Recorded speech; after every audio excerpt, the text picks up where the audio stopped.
Hello everyone, welcome to this quick tutorial on how to cancel your Jansamarth application.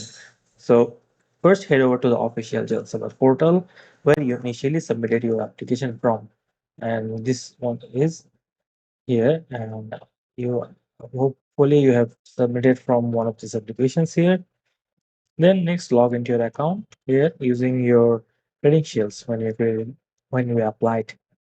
So after logging in, navigate to your dashboard where you can see your application status. Right? You need to log in here using your ID and password and look for the specific application you want to cancel from any of the schemes here. So and then once you found the right application, look for the cancellation option or button. Sometimes it won't be there. So what you need to do is go into this website. This address here, johnsummer.in/grievances. All right. And then describe who you are, a banker or a borrower, and choose the type of support you want.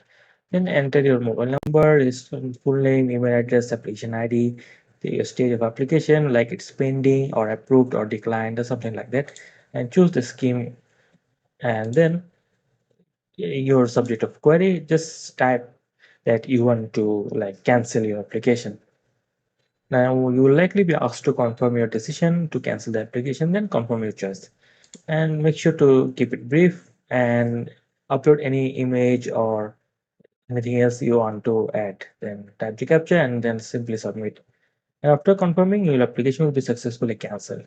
And you should receive a notification in your email or mobile number confirming the cancellation.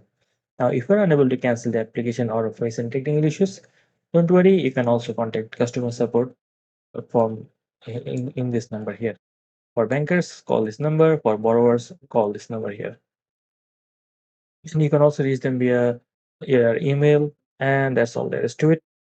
So you've successfully canceled your Jansamarth application if you follow the steps properly, or you're on your way to resolving any issues with the customer support. And hopefully this helps, and I'll see you in the next video.